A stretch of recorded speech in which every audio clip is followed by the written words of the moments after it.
Hey everyone, welcome back to the channel. In today's video, I'm going to show you a simple trick to add highlights on Instagram without actually posting a story where your followers can see it.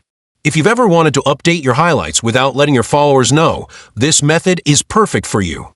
So let's get started. First, open your Instagram app and go to your profile by tapping on your profile picture at the bottom right corner. Once you're on your profile page, tap on the Three Lines menu button in the top right corner to open the Settings menu. Now from the menu, and you'll see an option called Hide Story and Live. Next, tap on Hide Story and Live From and select all of your followers.